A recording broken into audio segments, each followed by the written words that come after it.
আজ জানাবো পশ্চিমবঙ্গ দেশ ও বিদেশের 10টি তাজা সংবাদ। শুরুতেই থাকছে হেডলাইন্স। আপনি যদি চ্যানেলে নতুন হয়ে থাকেন তাহলে অবশ্যই সাবস্ক্রাইব করে বেল আইকনটি ক্লিক করে নিন। দেশ বিদেশ এবং নিজের রাজ্যের বিভিন্ন আপডেট পেতে চোখ রাখুন আমাদের চ্যানেলে। তিনবারের মুখ্যমন্ত্রী যেন কোনোভাবেই অসম্মান না হয়, মমতাকে নিয়ে কড়া নির্দেশ শুভেন্দুর। তৃণমূল নেত্রীর নিরাপত্তা নিয়ে কি বললেন জানতে হলে চোখ রাখুন বিস্তারিত খবরে। কেন দেশবাসীকে 1 বছর সোনার গয়না কিনতে নিষেধ করেছেন প্রধানমন্ত্রী মোদী, জানুন বিস্তারিত খবরে। মাধ্যমিক পাশেই মিলবে রেলওয়েতে চাকরির সুযোগ, জানুন আবেদনের খুঁটিনাটি বিষয়। রান্নার তেল ব্যবহারে সাশ্রয় ও মোদীর বার্তা, এক চালে সুস্থ স্বাস্থ্য ও মজবুত অর্থনীতি, জানুন বিস্তারিত। সরকারি বাসে আর ভাড়া লাগবে না মহিলা যাত্রীদের, বড় ঘোষণা শুভেন্দু সরকারের। ভারতে কি ফুরিয়ে আসছে পেট্রোল?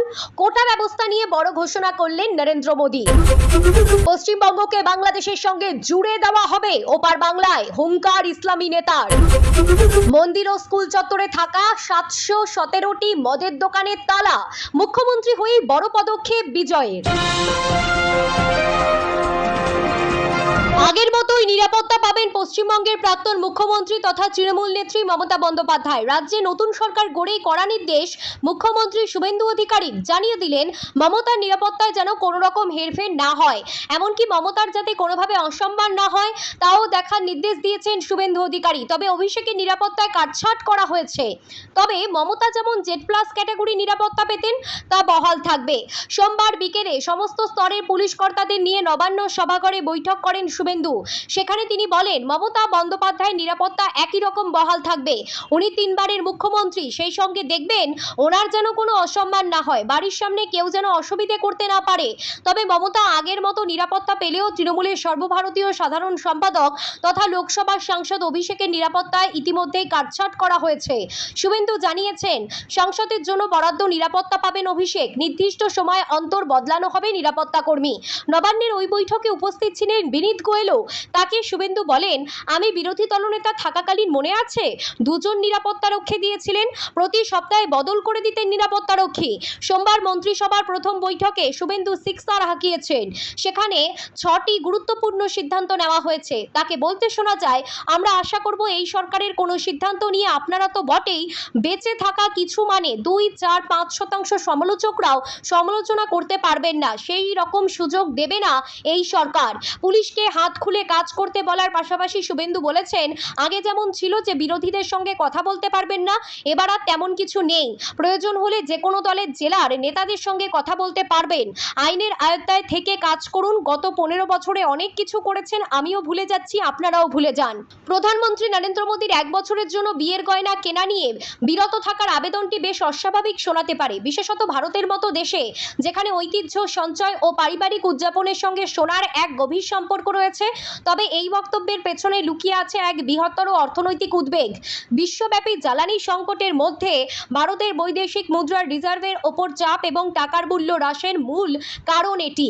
মধ্যপ্রাচ্যের সংঘাত এবং বিশ্বের অন্যতম গুরুত্বপূর্ণ তেল পরিবহন পথ হরমুজ প্রণালীর আশেপাশে উত্তেজনার পারদ চড়তেই অপরিশোধিত তেলের দাম এক ধাক্কায় বেড়ে যায়। এই পরিস্থিতির মধ্যেই প্রধানমন্ত্রীর এই মন্তব্য সামনে এসেছে।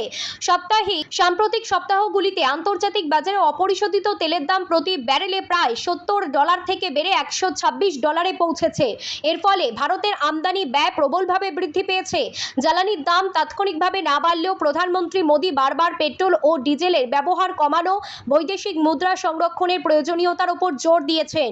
প্রধানমন্ত্রী বলেছেন, সারা বিশ্বে পেট্রোল ডিজেল এতটাই ব্যয়বহুল হয়ে উঠেছে, পেট্রোল ডিজেলের ব্যবহার কমিয়ে বৈদেশিক মুদ্রা বাঁচানো আমাদের সকলের দায়িত্ব। তবে তার আরেকটি অবদান ব্যাপকভাবে মনোযোগ আকর্ষণ করেছে। প্রধানমন্ত্রী মোদী বলেছেন, আমি মানুষের কাছে আবেদন করব 1 বছরের জন্য তারা যেন বিয়ের সোনার গয়না না কেনে। অর্থনৈতিকভাবে অপরিশোধিত তেল ও সোনার মধ্যে ভারতের জন্য একটি প্রধান মিল রয়েছে। উভয় পণ্যই দেশ মূলত বিদেশ থেকে আমদানি করে এবং মূল্য মার্কিন ডলারে পরিশোধ করা হয়। ভারত তার অপরিশোধিত তেলের প্রায় 85% আমদানি করে এবং এটি বিশ্বের অন্যতম বৃহত্তম সোনা আমদানিকারকও বটে। এর অর্থ হলো, যখন অপরিশোধিত তেলের দাম তীব্রভাবে বৃদ্ধি পায় এবং সোনার আমদানিও উচ্চ থাকে, তখন ভারতকে আমদানি ব্যয় মেটাতে অনেক বেশি ডলারের প্রয়োজন হয়। মুদ্রা বাজার ডলারের চাহিদা বেড়ে যাওয়ায় ভারতীয় টাকার উপর চাপ সৃষ্টি হয়। আপনি কি মাধ্যমিক পাস এবং একটি স্থায়ী সরকারি চাকরির খোঁজ করছেন? তাহলে আপনার জন্য রয়েছে সুখবর। ভারতীয় রেলওয়ে 2026 সালে 10 পাস প্রার্থীদের জন্য বিপুল সংখ্যক শূন্যপদে নিয়োগের বিজ্ঞপ্তি প্রকাশ করেছে। কোনো রকম উচ্চতর ডিগ্রি ছাড়াই শুধুমাত্র মাধ্যমিক পরীক্ষার সার্টিফিকেটের ভিত্তিতেই এই পদগুলিতে আবেদন করা যাবে। রেলের জোনে মূলত অ্যাপ্রেন্টিস এবং লেভেল 1 পদমর্যাদায় এই নিয়োগ প্রক্রিয়া শুরু হয়েছে। শিক্ষাগত যোগ্যতা: আবেদনকারীকে যে কোনো স্বীকৃত বোর্ড থেকে 10 পাস হতে হবে। বিশেষ কোনো কারিগরি পদের জন্য ITI সার্টিফিকেট অতিরিক্ত যোগ্যতা হিসেবে চাওয়া হতে পারে। বয়সসীমা: সাধারণত প্রার্থীদের বয়স 15 থেকে 24 বছরের মধ্যে হতে হবে। সংরক্ষিত শ্রেণীর জন্য সরকারি নিয়ম অনুযায়ী বয়সের ছাড় রয়েছে। সরকারি চাকরির স্বপ্ন দেখছেন? তবে আপনার জন্য বড় খবর দিয়েছে ভারতীয় রেল। সাউথ ইস্ট সেন্ট্রাল রেলওয়ের রায়পুর ডিভিশন এবং ওয়াগন রিপেয়ার শপ রায়পুরের পক্ষ থেকে অ্যাপ্রেন্টিস পদে নিয়োগের বিজ্ঞপ্তি ঘোষণা করা হয়েছে। ইতিমধ্যেই আবেদনের প্রক্রিয়া শুরু হয়ে গেছে। নিয়োগের গুরুত্বপূর্ণ তারিখসমূহ: আবেদন শুরু 5ই মে 2026 থেকে অনলাইনে আবেদন গ্রহণ করা হয়েছে এবং আবেদনের শেষ তারিখ 4 জুন 2026। আগ্রহী প্রার্থীদের সরাসরি রেলওয়ের নির্দিষ্ট পোর্টালে গিয়ে আবেদন করতে হবে। ওয়েবসাইটটি হলো secr.indianrailway.government.in। মাধ্যমিক বা 10 পাস হলেই এই চাকরির জন্য আবেদন করতে পারবেন আপনি। এই নিয়োগ প্রক্রিয়ার মাধ্যমে রায়পুর ডিভিশন এবং রেলওয়ের ওয়ার্কশপে বিভিন্ন ট্রেডে অ্যাপ্রেন্টিস হিসেবে কাজ করার এবং শেখার জন্য সুযোগ পাবেন আপনি, এবং কাজ শেখার জন্য যুক্ত হতে পারবেন, এবং কাজ শেখার সুযোগ যেমন থাকবে কাজ করার সুযোগ থাকবে। অনেকের জন্যই এটা অনেক বড় সুখবর। রান্নাঘরে তেলের ব্যবহার কমিয়ে আনার জন্য প্রধানমন্ত্রী নরেন্দ্র মোদীর সাম্প্রতিক আহ্বান দেশ জুড়ে ব্যাপক আলোচনার জন্ম দিয়েছে। আপাত দৃষ্টিতে এটি একটি সাধারণ পরামর্শ মনে হলেও এর পেছনে রয়েছে গভীর অর্থনৈতিক ও স্বাস্থ্যগত সমীকরণ। একদিকে বিদেশি মুদ্রার সাশ্রয় এবং অন্যদিকে জনস্বার্থের উন্নয়নের জন্য প্রধানমন্ত্রীর এই বার্তা একেবারেই খুবই গুরুত্বপূর্ণ। ভারতের অর্থনীতির জন্য ভোজ্য তেল আমদানি একটি বড় দুশ্চিন্তার কারণ হয়ে দাঁড়িয়েছে। পরিসংখ্যান অনুযায়ী 2025-2026 অর্থ বছরে ভারত শুধুমাত্র খাওয়ার তেল আমদানিতেই ব্যয় করেছে প্রায় $19.5 বিলিয়ন। বিপুল পরিমাণ এই বিদেশি মুদ্রা দেশের বাইরে চলে যাওয়ায় সরাসরি প্রভাব পড়েছে বাণিজ্য ঘাটতি ও টাকার পরিমাণের ওপর। ইরান যুদ্ধের মতো ভূরাজনৈতিক অস্থিরতার কারণে বিশ্ববাজার এখন একেবারেই টালমাটাল। তখন অপ্রয়োজনীয় আমদানিতে হ্রাস টেনে দেশের বিদেশি মুদ্রার ভাণ্ডার সুরক্ষিত রাখাই সরকারের অন্যতম মূল লক্ষ্য। জনস্বাস্থ্য রক্ষা ও বিকল্প রান্নার কৌশল: প্রধানমন্ত্রীর এই আহ্বানে দ্বিতীয় গুরুত্বপূর্ণ দিকটি হলো জনস্বাস্থ্য। অতিরিক্ত তেল ও ভাজাভুজি খাওয়ার ফলে দেশে হৃদরোগ, ডায়াবেটিস ও স্থূলতার মতো সমস্যা মহামারীর আকার ধারণ করছে।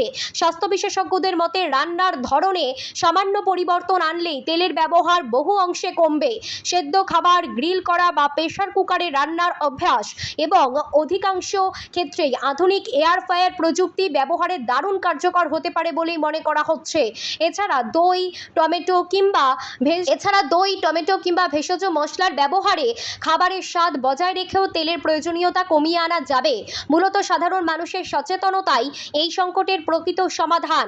রান্নার তেলের পরিমিত ব্যবহার একদিকে যেমন কোটি কোটি পরিবারের চিকিৎসার খরচ কমাবে, তেমনি জাতীয় অর্থনীতিকেও দেবে এক শক্তিশালী ভিত। মোদির এই বার্তার মূল উদ্দেশ্য হলো ব্যক্তিগত সুস্বাস্থ্য নিশ্চিত করার মাধ্যমে সামষ্টিক অর্থনীতিকে সমৃদ্ধ করা। প্রতিশ্রুতি ছিল, প্রকল্পপত্রে অঙ্গীকার ছিল, সরকার গঠন হতেই প্রতিশ্রুতি পূরণ করল বিজেপি সরকার। মুখ্যমন্ত্রী পদে দায়িত্ব নিয়ে বড় ঘোষণা শুভেন্দু অধিকারীর। জানালেন সরকারি বাসে সফরের ক্ষেত্রে আর ভাড়া গুনতে হবে না মহিলা যাত্রীদের। 1 জুন থেকে লাগু হবে এই নির্দেশিকা। 26-এর নির্বাচনের প্রচারের সময় রাজ্যবাসীকে একাধিক প্রতিশ্রুতি দিয়েছিলেন কেন্দ্রীয় নেতারা। সেখানে অন্নপূর্ণা ভাণ্ডারে 3000 টাকা থেকে শুরু করে ছিল মহিলাদের বাস ভাড়া মুকুবের মতো প্রতিশ্রুতি। তবে নির্বাচনী প্রতিশ্রুতি কতটা বাস্তবায়িত হবে তা নিয়ে সংশয় ছিল রাজ্যবাসী। কিন্তু সরকার গঠন হতে না হতেই দেখা যাচ্ছে প্রতিশ্রুতি পূরণে একেবারে বদ্ধপরিকর বিজেপি সরকার। সোমবারই অন্নপূর্ণা ভাণ্ডার কবে থেকে দেওয়া হবে তার দিনক্ষণ জানিয়েছেন মুখ্যমন্ত্রী শুভেন্দু অধিকারী। যদিও এখনো সরকারি বিজ্ঞপ্তি প্রকাশ হয়নি। এদিন মহিলাদের জন্য সরকারি বাসে ভাড়া লাগবে না বলেও জানিয়েছে মুখ্যমন্ত্রী। উল্লেখ্য, বাংলায় প্রথম নয়, এর আগেও বেশ কয়েকটি রাজ্যের বাসিন্দারা এমন অভিজ্ঞতা হয়েছে এবং বেশ কয়েকটি রাজ্যে রাজ্যে এখনো সরকারি বাসে মহিলাদের যাতায়াতের ক্ষেত্রে ভাড়া গুনতে হয় না। দিল্লিতে সরকারি বাসে ভাড়া লাগে না মহিলাদের। গত আগস্ট মাস থেকে অন্ধ্রপ্রদেশেও মহিলা যাত্রীদের সরকারি বাসে সফরে গুনতে হয় না ভাড়া। তামিলনাড়ু ও কর্ণাটকেও মেলে এই সুবিধা। আগামী মাস থেকে বাংলার মহিলাদের ক্ষেত্রে সরকারি বাসে লাগবে না ভাড়া। এদিনের প্রথম ক্যাবিনেট বৈঠকে 6টি গুরুত্বপূর্ণ সিদ্ধান্ত নিয়েছে শুভেন্দু অধিকারী। সেখানে প্রথম সিদ্ধান্ত, যাদের আত্মবলিদানের মধ্য দিয়ে সরকার প্রতিষ্ঠা হয়েছে সেই 321 জন নিহত বিজেপি কর্মীর পরিবারের দায়িত্ব নিয়েছে রাজ্য সরকার। দ্বিতীয় সিদ্ধান্ত, রাজ্যের জনবিন্যাস বদলে গিয়েছে, তাই সীমান্ত রক্ষা অত্যন্ত প্রয়োজন। আগামী 45 দিনের মধ্যে বিএসএফকে কাঁটাতারের দেওয়ার বেড়া একেবারে জমি হস্তান্তর করা হবে, এমনটাই জানানো হয়েছে। তৃতীয় সিদ্ধান্ত, বেটি বাঁচাও বেটি পড়াও, বিশ্বকর্মা যোজনা, আয়ুষ্মান ভারতের মতো কেন্দ্রীয় প্রকল্প যুক্ত হলো রাজ্যে। চতুর্থ সিদ্ধান্ত ছিল, রাজ্যে আইপিএস আইএসরা কেন্দ্রের কোনো ট্রেনিংয়ের অংশ নিতে পারেন না, এবার থেকে চাইলে তারা অংশ নিতে পারবেন। পঞ্চম সিদ্ধান্ত, আজ থেকে রাজ্যে লাগু ভারতীয় ন্যায় সংহিতা। এতদিন অসাংবিধানিকভাবে আইপিসি লাগু ছিল। ষষ্ঠ সিদ্ধান্ত হলো 2015 সালের পর থেকে রাজ্যে বন্ধ নিয়োগ প্রক্রিয়া। বেকার যুবক যুবতীদের কথা মাথায় রেখে সরকারি চাকরিতে আবেদনকারীর বয়সের ঊর্ধ্বসীমা 5 বছর বাড়ানো হয়েছে।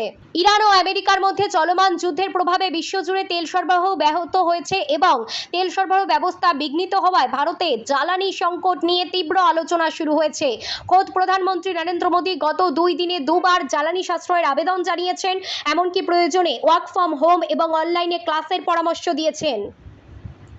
এই পরিস্থিতিতে দেশ জুড়ে পেট্রোল ডিজেলের রেশন বা কোটা ব্যবস্থা চালু হতে পারে বলে জল্পনা তৈরি হয়েছে। ভারত সরকার স্পষ্ট জানিয়েছে, দেশে পর্যাপ্ত জ্বালানি মজুত রয়েছে এবং আতঙ্কিত হওয়ার কোনো কারণ নেই। সরকার অবস্থান ও মজুত পরিস্থিতি পেট্রোলিয়াম সচিব এক সম্মেলনে জানিয়েছেন, ভারতের জ্বালানি সরবরাহে কোটা বা রেশন চালুর কোনো পরিকল্পনা নেই। বর্তমানে দেশে প্রায় 60 দিনের পেট্রোল ও ডিজেল, 45 দিনের এলপিজি মজুত রয়েছে। আন্তর্জাতিক বাজারে তেলের দাম বাড়লেও অতিরিক্ত কার্গো সংগ্রহ এবং সরবরাহ বৃদ্ধিতে জোর দিচ্ছে সরকার। গত 67 দিন ধরে বিশ্ববাজারে অস্থিরতা থাকলেও ভারতে পেট্রোল ও ডিজেলের দাম স্থিতিশীল রাখা হয়েছে। তবে এই দাম অপরিবর্তিত রাখতে গিয়ে তেল বিপণন সংস্থাগুলি প্রতিদিন প্রায় 1000 থেকে 1200 কোটি টাকা লোকসান গুনছে। বিশ্বের পরিস্থিতি ও রেশন ব্যবস্থা যখন কোনো দেশে জ্বালানির তীব্র ঘাটতি দেখা দেয়, তখন সরকার নির্দিষ্ট নিয়ম মেনে ব্যক্তি বা যানবাহন প্রতি তেলের সীমা নির্ধারণ করে দেয়, যাকে ফুয়েল রেশন বলা হয়। বর্তমানে শ্রীলঙ্কা, পাকিস্তান, ফ্রান্স এবং জার্মানির মতো দেশে এমন ব্যবস্থা রয়েছে। যেমন পাকিস্তানের গাড়ি প্রতি 5 লিটার এবং ফ্রান্সে কিউআর কোডের মাধ্যমে সপ্তাহে 15 থেকে 20 লিটার তেল সরবরাহের নিয়ম রয়েছে। তবে ভারত সরকার এমন কোনো নিয়মের পথে এখনই হাঁটছে না। মূলত মধ্যপ্রাচ্যের সংকটের কারণে আন্তর্জাতিক বাজারে উৎপাদন খরচ 50% বৃদ্ধি পাওয়ায় এই বৈশ্বিক উদ্বেগের কারণ সৃষ্টি হয়েছে। নবান্নের তখতে বসার পর প্রথম ক্যাবিনেট বৈঠকেই মাস্টার স্ট্রোক দিলেন মুখ্যমন্ত্রী শুভেন্দু অধিকারী। দীর্ঘদিনের অমীমাংসিত সীমান্ত সমস্যা সমাধানে কড়া পদক্ষেপ নিয়ে তিনি সাফ জানিয়ে দিয়েছেন, আগামী 45 দিনের মধ্যে বিএসএফকে প্রয়োজনীয় সমস্ত জমি হস্তান্তর করতে হবে। আর এই ঘোষণার পরই কার্যত উত্তাল হয়ে উঠেছে ওপার বাংলা। বাংলাদেশের রাজধানী ঢাকায় ভারত বিরোধী স্লোগান এবং উস্কানিমূলক বক্তব্যের জেরে দুই দেশের কূটনৈতিক মহলে চাঞ্চল্য ছড়িয়েছে। প্রথম ক্যাবিনেটে বড় সিদ্ধান্ত মুখ্যমন্ত্রীর। সোমবার নবান্নে মন্ত্রিসভার প্রথম বৈঠক শেষে মুখ্যমন্ত্রী শুভেন্দু অধিকারী সংবাদ মাধ্যমকে জানিয়েছেন যে সীমান্ত সুরক্ষিত রাখা তার সরকারের অগ্রাধিকার। এর আগে বারবার কেন্দ্রীয় স্বরাষ্ট্রমন্ত্রী অমিত শাহ এবং প্রধানমন্ত্রী মোদী অভিযোগ করেছিলেন, পূর্বতন তৃণমূল সরকার বিএসএফকে জমি দিতে অসহযোগিতা করছে, যার ফলে অনুপ্রবেশ বাড়ছে। সেই অচলাবস্থা কাটাতে শুভেন্দু অধিকারী স্পষ্ট করলেন, 45 দিনের মধ্যে জমি ফিরিয়ে দেওয়া হবে বিএসএফকে। এর ফলে কাঁটাতারের বেড়া দেওয়ার কাজ দ্রুত সম্পূর্ণ হবে এবং সীমান্ত সুরক্ষিত হবে। ঢাকায় চরম ভারত বিদ্বেষ ও উস্কানি নিয়ে পশ্চিমবঙ্গে ক্ষমতার পালাবদল হতেই বাংলাদেশে ভারত বিরোধী স্লোগান কার্যকর হয়েছে। ঢাকার শাহবাগে আজাদি আন্দোলন এবং রায়তুল মোকাররম মসজিদের সামনে দেখা গেছে ইসলামপন্থী সংগঠনের বিক্ষোভ মিছিল। বিক্ষোভকারীদের দাবি, পশ্চিমবঙ্গে বিজেপি সরকার আসার পর নাকি মুসলিমদের উপর অত্যাচার হচ্ছে। বিক্ষোভ সমাবেশ থেকে একের পর এক বিস্ফোরক ও উস্কানিমূলক মন্তব্য করতে শোনা গেছে। ইসলামিক ইউনিট অ্যাসোসিয়েশনের নেতারা প্রকাশ্যে হুমকি দিয়েছেন যে ভারতে মুসলিমদের ওপর কোনো রকম আঘাত এলে বাংলাদেশ বা ভারতের হিন্দুরা নিরাপদ থাকবে না। এক নেতা সরাসরি হুঁশিয়ারি দিয়ে বলেছেন, আপনারা পশ্চিমবঙ্গে বিজয় অর্জন করেছেন, কিন্তু মুসলিম জাতি জেগে উঠলে দিল্লিও দখল হবে, ভারতে ফের কালিমার পতাকা উড়বে, ভারত খণ্ড খণ্ড হবে। ভয়ঙ্কর দাবি। ওপার বাংলার নেতাদের সমাবেশে উপস্থিত মৌলবাদী নেতারা শুধু হুমকি দিয়েই ক্ষান্ত হননি, ভারতকে ভেঙে টুকরো টুকরো করার আবার ডাক দিয়েছে। এক বক্তা দাবি করেছেন, ভারত খণ্ড খণ্ড হবে, আমরা বাবরি মসজিদ ভুলিনি, এমনটাই বলেছেন। এমনকি কলকাতা অভিমুখে দীর্ঘ পথযাত্রার মাধ্যমে প্রতিশোধ নেওয়ার হুঁশিয়ারি দেওয়া হয়েছে। কূটনৈতিক উদ্বেগে ভারত সরকার ঢাকার এই সমাবেশে বাংলাদেশ খেলাফত মুসলিম এবং ইসলামী ঐক্য জোট সহ একাধিক সংগঠনের শীর্ষ নেতারা উপস্থিত ছিলেন। সেখানে দেখা গেছে তাদের মুখে ভারত বিরোধী এবং শুভেন্দু অধিকারীকে টার্গেট করে একাধিক হুমকি দিতে। যদিও এই বিষয়ে ভারত সরকার বা রাজ্যের মুখ্যমন্ত্রী কোনো মন্তব্য এখনই করেননি। তামিলনাড়ুর মুখ্যমন্ত্রী পদে বসে এই পদক্ষেপ বিজয়ে। সোমবার এক সরকারি নির্দেশিকা জারি করে জানানো হয়েছে, উপাসনা স্থল, শিক্ষা প্রতিষ্ঠান, বাসস্টপের 500 মিটারের মধ্যে থাকা মদের দোকান বন্ধ করতে হবে। আগামী 2 সপ্তাহের মধ্যে কার্যকর করতে হবে এই সরকারি নির্দেশ। অনুমান করা হচ্ছে মুখ্যমন্ত্রী এই নির্দেশের জেরে বন্ধ হতে পারে তামিলনাড়ুর 717টি মদের দোকান। তামিলনাড়ু সরকারের রিপোর্ট অনুযায়ী এই রাজ্যে বর্তমানে মোট 4765টি সরকারি মদের দোকান। বিজয় সরকারের নির্দেশে এর ফলে 717টি মদের দোকান বন্ধ হতে চলেছে। এই তালিকায় বিভিন্ন উপাসনা স্থলের সামনে 276টি, শিক্ষা প্রতিষ্ঠানের সামনে 186টি, বাস স্ট্যান্ডের সামনে 255টি মদের দোকান বন্ধ হবে। এই সবগুলি তালা পড়তে চলেছে 2 সপ্তাহের মধ্যে। মুখ্যমন্ত্রী হিসেবে শপথ নেওয়ার পরই এই সিদ্ধান্তে উপনীত হয়েছে থালাপতি বিজয়, যার লক্ষ্য জনবহুল ও সংবেদনশীল এলাকায় মদের সহজলভ্যতা বন্ধ করা। বিজয় সরকারের নির্দেশের পর 717টি মদের দোকান বন্ধ হতে চলেছে তামিলনাড়ুতে। শুধু তাই নয়, মুখ্যমন্ত্রী পদে বসার পর ইস্তেহারের প্রতিশ্রুতি মেনে 3টি অধ্যাদেশ সই করেছে থালাপতি বিজয়। প্রথমটি হলো 200 ইউনিট পর্যন্ত বিনামূল্যে বিদ্যুৎ। এছাড়া দ্বিতীয়টি মহিলাদের সুরক্ষার জন্য টাস্কফোর্স গঠন। তৃতীয়টি মাদক সমস্যা মোকাবিলায় প্রতিটি জেলায় বিশেষ বাহিনী গঠন। এর পাশাপাশি তিনি জানিয়েছেন, 2021-2026 সময়কালের জন্য রাজ্যের আর্থিক অবস্থার বিস্তারিত বিবরণ দিয়ে একটি শ্বেতপত্র তিনি প্রকাশ করবেন। সেই শ্বেতপত্রে লেখা থাকবে 2021 এবং 2026 সময়কালের মধ্যে তামিলনাড়ুর আর্থিক অবস্থার বিবরণ। প্রথম ভাষণে মুখ্যমন্ত্রী জানিয়েছে, তামিলনাড়ু সরকারের বর্তমান আর্থিক অবস্থা সম্পর্কে আপনাদের অবগত করা আমাদের দায়িত্ব। আমাদের রাজ্য এই মুহূর্তে 10 লক্ষ কোটি টাকার বেশি ঋণের বোঝায় জর্জরিত এবং রাজকোষ কার্যত শূন্য হয়ে গিয়েছে। বিজয় জানিয়েছে, তামিলনাড়ু সরকারের বর্তমান আর্থিক অবস্থা সম্পর্কে রাজ্যের মানুষকে অবগত করা তার দায়িত্ব। এক অসহনীয় বোঝা রাজ্যের মাথার উপর চাপিয়ে দেওয়া হয়েছে, এমনটাই জানিয়েছে তামিলনাড়ুর বর্তমান মুখ্যমন্ত্রী থালাপতি বিজয়।